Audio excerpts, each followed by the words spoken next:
Hi guys, मैं हूं हसन। आज मैं आपको बताऊंगा कैमरे के अपर्चर के बारे में कि आपको कौन सा ऐसा नंबर आपके लेंस के हिसाब से आपको चूज़ करना चाहिए अपने अपर्चर का, कि उससे आप जो है ना एक बेहतरीन तस्वीर क्लिक कर सको। और साथ में आपको अगर ब्लर चाहिए तो कौन सा आप जो आके आप नंबर जो है सिलेक्ट करो। अगर आपको ब्लर नहीं चाहिए तो आप कैसे जो है ना ब्लर को ख़त्म करो। देखो, ये ब्लर आपको चाहिए, अगर नहीं चाहिए, ये ना अपर्चर से ही होता है। ठीक है, मैं आपको डिटेल में समझाता हूँ। एडवांस लेवल की ये जो है ना आपको आज सेटिंग में बताऊँगा, तो वीडियो को पूरा देखो, इससे आपको बहुत कुछ पता चलेगा। चलिए शुरू करते हैं। तो सबसे पहले हम बात करते हैं जो सबसे एक्सपेंसिव लेंस होते हैं ना, f1.4 या f1.8, इसकी मैं बात करूँगा। अगर तो आपके पास f1.4 है, ये 1.8 लेंस है, प्राइम लेंस ये होते हैं बेसिकली। अगर ये है, इनसे तस्वीर किस तरह क्लिक करते हैं या मतलब, और ये जो नंबर है ये आपको चूज़ करना चाहिए कि नहीं, इसके बारे में मैं डिटेल से बताता हूँ। देखो, f1.4 होता है या 1.8 होता है ना लेंस, वो थोड़ा सा एक्सपेंसिव इसलिए होता है क्योंकि उसका जो वाइड अपर्चर होता है, तो वाइड अपर्चर होने की वजह से उसमें लाइट ज़्यादा जाती है। क्योंकि वाइड अपर्चर का मतलब होता है ज़्यादा खुला होता है, वो ज़्यादा मतलब उसमें लाइट जा रही होती है, तो वो ब्लर भी ज़्यादा करता है। ठीक है, जितना ज़्यादा लेंस का जो अपर्चर खुला होगा, मतलब वो जितना एक्सपेंसिव होगा, जितना वो f1.4 मतलब नंबर उसका छोटा होगा ना, उतना वो ज़्यादा उसमें लाइट जाएगी। अब 1.4 या 1.8 वाला जो लेंस होता है ना, उसमें फ़ायदा तो ये है, आपको ब्लर बहुत ज़्यादा करता है, लाइट बहुत ज़्यादा जाती है। अब जो इशू आता है ना मेन, वो ये है, अगर तो आप कर रहे हो ना एक लड़की का शूट या एक लड़के का शूट, एक मॉडल है एक, तो फिर तो बेहतरीन है। फिर आपने क्या करना है, उसकी आइज़ पे आपने फोकस रखना है। ये जैसे कि आप लड़की की तस्वीर देख रहे हैं, मैंने आइज़ पे फोकस रखा है इसके, और मैंने तस्वीर क्लिक कर ली। अब अगर यहाँ पे आप ध्यान से देखेंगे ना वीडियो की, आपने क्वालिटी ज़रा बढ़ा लेनी है और इसे जो है ना फुल अपने मोबाइल पे आपने ऑन करनी है ये वीडियो, तो आपको फिर डिटेल में पता चलेगा। तो आप ध्यान से जब ये एरो को देखें, एरो जैसे उसकी बालों के ऊपर ये देखो गया ना, आप देख रहे हैं बाल थोड़े थोड़े उसके ब्लर होना स्टार्ट हो गए हैं। आइज़ पे मैंने फोकस रखा था और जो उसके बाल है ना वो थोड़े थोड़े ब्लर होना स्टार्ट हो गए हैं। तो 1.4 या 1.8 होता है ना, ये आप जहाँ पे फोकस करेंगे ना, उसके थोड़े से बैक पे एंड फ्रंट पे ये ब्लर करना स्टार्ट कर देगा। मतलब इतना ज़्यादा ब्लर करता है ये।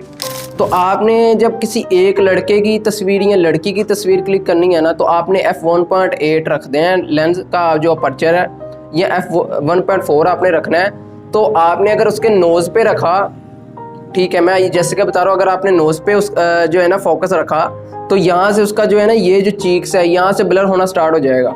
ठीक है, तो आपने हमेशा आइज़ पे फोकस रखना है और देन आपकी तस्वीर अच्छी लगेगी। ठीक है, f1.8 पे या 4 पे।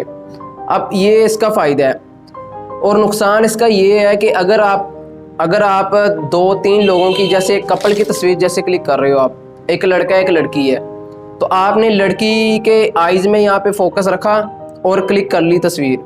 ठीक है, अब जो लड़का है यहाँ पे साइड पे जो बैठा हुआ है, या लड़की साइड पे है, तो वो ब्लर आ जाए। क्योंकि मैंने जैसे आपको बताया है कि आइज़ पे फोकस करेंगे तो लेफ़्ट साइड राइट साइड, ठीक है, आपकी ब्लर होना स्टार्ट हो जाएगी। तो वो लड़की पे कैमरा सिर्फ फोकस करेगा, एक लड़की पे, उसके साथ अगर लड़का है कोई, वो ब्लर हो जाएगा। तो आपने f1.4 या 1.8 पे हमेशा एक लड़के का या एक लड़की का शूट करना है।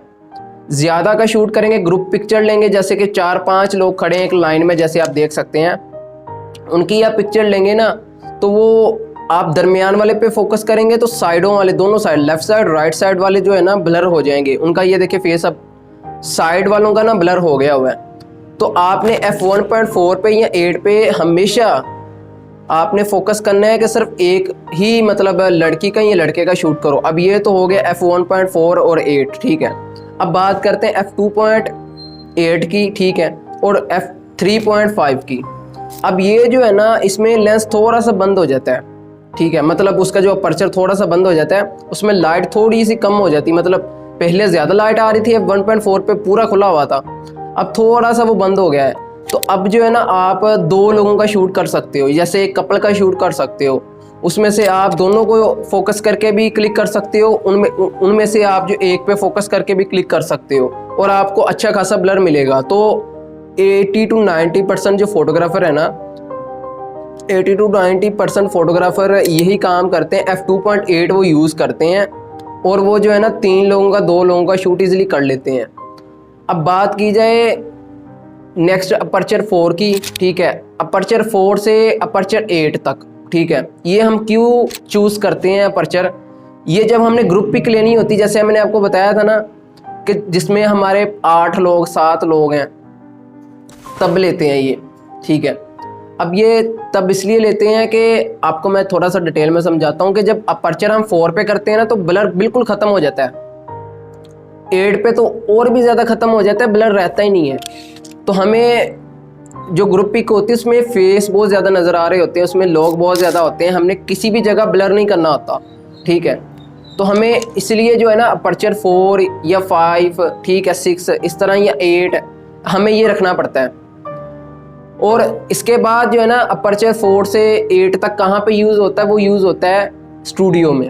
स्टूडियो में क्यों यूज़ होता है, क्योंकि अगर आपने स्टूडियो में फ़ोटोग्राफी करनी है, आपके पास लाइटिंग अच्छी है, सॉफ्ट बॉक्स है आपके पास, तो मोस्टली कुछ लोग अपर्चर 4 पे शूट कर रहे होते हैं। शूट इसलिए अपर्चर 4 पे कर रहे होते हैं क्योंकि लाइटिंग अच्छी है, अपर्चर हाफ बंद है, तो वो बहुत ज़्यादा शार्प जो है ना तस्वीर दे रहा होता है। स्टूडियो में इंडोर फोटोग्राफी में जैसे ये आप शूट देख रहे हैं, ये सारे जो है ना अपर्चर 4 पे, इनमें हमने बैकग्राउंड चेंज करना होता है। हमें चाहिए होता है कि बैकग्राउंड फुल जो शार्प आए, जो कि फोकस पूरा हो, ठीक है, सब्जेक्ट पे पूरा जो है ना फोकस हो, तो हमें किसी भी जगह कोई ब्लर नहीं चाहिए होता।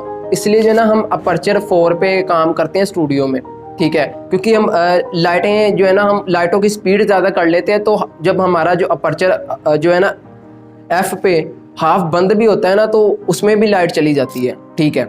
अब जो है ना आउटडोर की मैं बात करूं, अगर तो आप किसी कपल का शूट करने जा रहे हो ना, वेडिंग कवरी करते हो, तो आपके लिए ये टिप है फ्री वाली एक और, आप अगर करने जा रहे हो ना आउटडोर, मतलब किसी कॉलोनी में, ठीक है, सिटी हाउसिंग में या किसी भी जगह जो कि अच्छी एक जगह है, आप पीछे व्यू दिखाना चाह रहे हो, आपके कपल ने बोला है कि जी हमारा व्यू दिखाना है पीछे क्योंकि हमें ब्लर नहीं चाहिए, तो क्लिक करनी और अपर्चर आपने ट्राई करना है कि आपका हो 4, 5 या 8 तक, आपका मुकम्मल ब्लर ख़त्म हो जाएगा और आपकी जो है ना क्रिस्टल क्लियर जो तस्वीर आ जाएगी ब्लर के बगैर, और आपका जो सब्जेक्ट है जैसे कपल है और उसका जो बैकग्राउंड है फुल शार्प आएगा। उसमें कपल जो अपना बैकग्राउंड भी दिखा लेगा क्योंकि उन्हें जो जगह वो बहुत ज़्यादा अच्छी लग रही है, ठीक है, किसी वो बीच पे हैं, ठीक है, किसी वो अच्छी ग्रीनरी है पीछे पीछे काफ़ी ज़्यादा, तो वो दिखाना चाह रहे हैं, तो इस तरह भी ये जो है ना अपर्चर को हम यूज़ करते हैं। बट ये अपर्चर जो है ना, अब मैं ना ये अब तस्वीर जैसे देख रहे हैं, इस तस्वीर में ये पीछे ग्रीनरी है जो कि मुझे अच्छी नहीं लग रही, तो मुझे क्या, अगर मैं अपर्चर 2.3 पे यूज़ करता ना, तो ये देखिए पिक्चर में अभी भी जो है ना नज़र आ रहा है पीछे, मैं नहीं चाहता हूँ कि नज़र कुछ आए पीछे, तो यहाँ पे मैं क्या करूँगा, अपर्चर में f1.4 करूँगा या 8 करूँगा, तो पीछे सारा ब्लर हो जाएगा और बहुत ज़्यादा अच्छी लगेगी ये तस्वीर। तो डिपेंड करता है आपको ब्लर कितना चाहिए, ठीक है, और उस हिसाब से जो है ना आप अपर्चर अपना रख सकते हो। वीडियो को दोबारा देख लो अगर आपको समझ नहीं आती, ठीक है। और इस तरह जो है ना आप, अगर आपको रात के टाइम में बहुत ज़्यादा रात है, ठीक है, आपने अपर्चर का जो f है ना नंबर 1.4 या 1.8 आपने रख देना है, तो उसमें वो लेंस पूरा खुल जाएगा और लाइट उसमें बहुत ज़्यादा आएगी, ठीक है। इसलिए रात को जो है ना प्राइम लेंस जो होते हैं जो एक्सपेंसिव हैं, मैंने क्यों बोला था एक्सपेंसिव, इसलिए बोला था क्योंकि रात को वो जो लेंस है ना वो बहुत काम आते हैं, क्योंकि आपको लाइट बहुत ज़्यादा कम यूज़ करनी पड़ती है। आपकी LED जो लाइट है, आपकी जो रूम की लाइट वैसी होती कम है, उसमें 1 या 2 जो है ना आपको पता बल्ब चल रहा होता है, उसमें आप अगर 1.4 अपर्चर करेंगे ना तो आप ISO थोड़ी सी बढ़ाएंगे, उसमें वो बहुत हैवी आउट क्लास जो तस्वीरें आपकी जो है ना आएंगी, ठीक है। तो आपको समझ लग गई होगी कि कहाँ पे हम कौन सा अपर्चर जो यूज़ करते हैं, और अपर्चर 1.4 क्या होता है, उससे क्या उसके नुकसान है, क्या उसके फ़ायदे हैं, और जो अपर्चर 8 है जिसमें आधे से ज़्यादा अपर्चर बंद हो जाता है, उसके क्या फ़ायदे क्या नुकसान है। तो मैंने डिटेल में आपको समझाया है। अगर आपको इस तरह की और वीडियोस देखनी है, मैंने ना फोटोग्राफी के रिलेटिव, ठीक है, काफ़ी वीडियोस अपलोड की हैं, तो आप मेरे चैनल पे विज़िट कर सकते हैं जाके। मैं हूँ हसन रज़ा, नेक्स्ट वीडियो में इंशाल्लाह मिलेंगे। अल्लाह।